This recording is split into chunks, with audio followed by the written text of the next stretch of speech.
మీదనే ప్రధానంగా ఈ ప్రెస్ మీట్ అని చెప్పి తెలియజేస్తూ ఉన్నాం.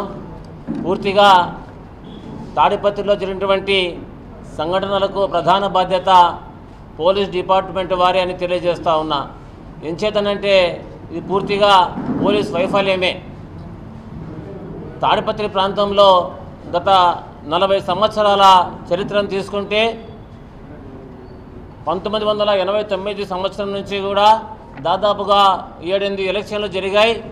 ప్రతి ఎన్నికల రోజు కూడా పోలింగ్ రోజు, ఆ తరువాత కౌంటింగ్ రోజు కూడా హింసాత్మక సంఘటనలు జరుగుతూనే ఉన్నాయి, గొడవలు జరుగుతూనే ఉన్నాయి. మరి ముందస్తు జాగ్రత్తలు తీసుకోకుండా పోలీసులు పూర్తిగా వైఫల్యం చెందినారు.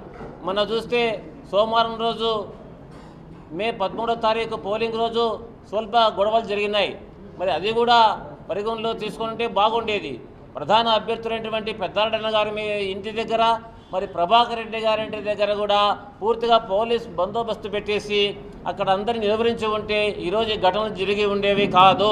మరి అంతేకాకుండా ఆ రోజు పెద్దారెడ్డి ఇంటి మీదకి జేసీ ప్రభాకర్ రెడ్డి అనుచరులు వందలాదిగా దాడి చేస్తూ ఉంటే పోలీసులు ప్రేక్షక పాత్ర వహిస్తూ ఉన్నారు.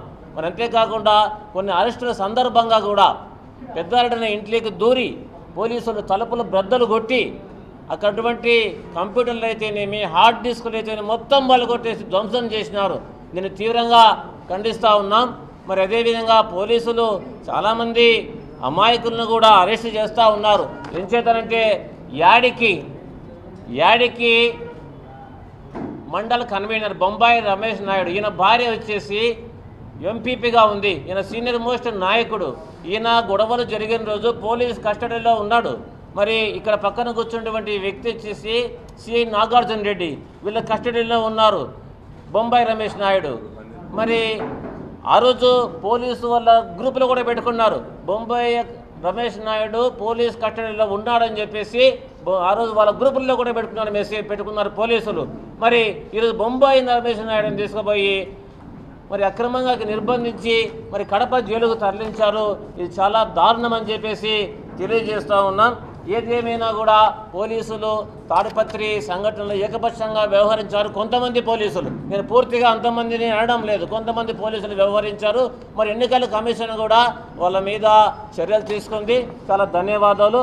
ఇప్పటికైనా కూడా అమాయకులను వెచించకుండా, అమాయకులను అరెస్ట్ చేయకుండా, అమాయకుల మీద కేసులు పెట్టకుండా అందరినీ మా కార్యకర్తలు ఈరోజు భయపడతా ఉన్నారు, గ్రామాలు వదిలి పారిపోయారు. మరి అమాయకుల్ని వేధించాలని చెప్పేసి కూడా పత్రికాముఖంగా పోలీసుల అధికారులను కోరుతా ఉన్నాం. జై జగన్, జోహార్ వైఎస్ఆర్. ఈరోజే కాదు, ఎన్నికల సమయంలోనే కాదు, గత 5-6 మాసాల నుంచి కూడా ఎన్నికల నోటిఫికేషన్ రాక మునుపు నుంచి కూడా ఒక ఎత్తుగడగా ఈరోజు ఈ రాష్ట్రంలో తెలుగుదేశం పార్టీ కానీ, జనసేన, భారతీయ జనతా పార్టీ కూడా ఒక రకంగా కూడా ఎత్తుగడ కూడా ఎన్నికలు అనేది కూడా నిర్వహిస్తున్నాయి. ముఖ్యంగా భారతీయ జనతా పార్టీతో పొత్తు పెట్టుకునే తర్వాత ఎన్నికల కమిషన్ అందరూ కూడా గుప్పెట్లో కూడా తీసుకొని, ముఖ్యంగా ఈ రాష్ట్రంలో ఎన్నికల కమిషనే ఒక ఎన్డీఏ వారికి మాత్రమే కమిషన్గా కూడా ఈరోజు ఎన్నికలు కూడా నిర్వహించడానికి కూడా చాలా స్పష్టంగా కూడా, మరీ ముఖ్యంగా ఇటీవల ఎన్నికలు నిర్వహించిన విధానం కానీ ఇవన్నీ కూడా బాగా కూడా అర్థమవుతా ఉంది. ఈరోజు ఎక్కడైతే ఎన్నికలు మిడిల్ ఆఫ్ ద ఎలక్షన్స్లో అర్ధాంతరంగా కూడా ఈ పోలీస్ ఆఫీసర్లను ఎక్కడైతే ట్రాన్స్ఫర్ చేశారో ఒక ఎత్తుగడ ప్రకారం, అది మరీ ముఖ్యంగా ఈరోజు ఈ కూటమి అనేది కూడా ఏది ఇస్తే దాన్ని కూడా తూచా తప్పకుండా కూడా ఎన్నికల కమిషన్ అనేది కూడా అమలుపరిచిందో, ఎక్కడైతే ట్రాన్స్ఫర్ చేశారో అక్కడే పెద్ద ఎత్తున కూడా ఇటువంటి అరాచక శక్తులన్నీ కూడా విజృంభించి కూడా ఇవన్నీ కూడా జరిగిన విషయం కూడా ఈరోజు రాష్ట్రంలో కంప్లీట్గా అంతా కూడా పరిశీలిస్తే కూడా ప్రతి ఒక్కరికి కూడా అర్థం కూడా అవుతుంది. అలాగే దాంట్లో భాగంగానే ఇక్కడే కాదు, ఉరవకొండలో కూడా ఎన్నికల కమిషన్ ఇచ్చిందని చెప్పేసి అనవకాశం కూడా అనేకం కూడా సృష్టించారు కూడా. ఈరోజు కూడా ఆ రోజు ఇచ్చిందాన్ని కూడా ఎన్నికల కమిషన్ కూడా వారు ఏం చెప్తే అదే కూడా వినింది. అలాగే ఈ తాడిపత్రిలో కూడా దాదాపుగా కూడా 274 పోలింగ్ బూతులు ఉంటే 136 పోలింగ్ బూతులు వచ్చి ప్రాబ్లమాటిక్ అంటే సమస్యాత్మకలు అని చెప్పేసి గుర్తించినా కూడా ఆ 136 కేంద్రాల్లో కూడా ముందస్తు చర్యలు కానీ అక్కడ చర్యలు కూడా తీసుకోలేదు కాబట్టే ఇంత పెద్ద ఎత్తున కూడా జరిగే విషయం కూడా కల్లర్లు కూడా జరిగాయి. మరీ ముఖ్యంగా ఎన్నికల సమయంలో ఈరోజు అక్కడ ఉండే డిఎస్పీని వారందరినీ కూడా ట్రాన్స్ఫర్ చేసిన తర్వాత, ప్రత్యేకంగా నియమించిన తర్వాత, మరీ ఎస్పీని కూడా ఎస్పీని డిఐజీని ట్రాన్స్ఫర్ చేసి కొత్తగా వచ్చిన తర్వాత ఎస్పీ గారే స్వయంగా కూడా అతని పర్యవేక్షణలోనే తాడిపిత్రి ఎన్నికలు కూడా జరిగిన విషయాన్ని జరిగాయి కూడా అఫిషియల్గా ఆన్ రికార్డు కూడా ఇవన్నీ జరిగాయి. ఎన్నికల రోజే అతని వెహికల్ పైన రాళ్ళు కూడా వేయడం జరిగింది.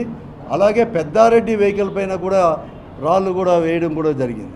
అలాగే పెద్దారెడ్డి కూడా ఎన్నికల రోజు ఎక్కడికి ఏ బూత్ దగ్గర పోయినా ఎక్కడ పోయినా కూడా వెంటనే తెలుగుదేశం పార్టీ అభ్యర్థి ప్రభాకర్ రెడ్డి గారు కానీ ఆయన రావడం కానీ, ఆయన వెనుకల ఏఎస్పీ ఇన్ఛార్జ్ డిఎస్పీనో ఇలాంటి ఇన్ఛార్జ్ ఏఎస్పీగా ఉన్న రామకృష్ణ గారు వెంటనే ఆయన రావడం కానీ ఇవన్నీ కూడా జరుగుతుందంటే ఒక ప్రీ ప్లాన్డ్గా అనేది కూడా ఈరోజు తాడిపిత్రుల్లో కూడా ఎన్నికలు కూడా జరిగాయి.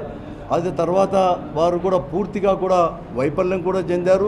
దాన్ని కంట్రోల్ చేయడానికి ఇవన్నీ జరిగిన తర్వాత మరుసటి రోజు కూడా అక్కడ పెద్దారెడ్డి ఇంటి పైన ఒక కాలేజ్ గ్రౌండ్లో ట్రాక్టర్లతో రాళ్ళు తీసుకొని వచ్చేసి క్రాకర్స్ తీసుకొని వచ్చేసి పెద్దారెడ్డి అంటే ఎమ్మెల్యే గారి ఇంటిపైన పెద్దారెడ్డి గారి ఇంటిపైన కూడా వేసినా కూడా ఎక్కడ కానీ చర్యలు కూడా తీసుకోలేదు.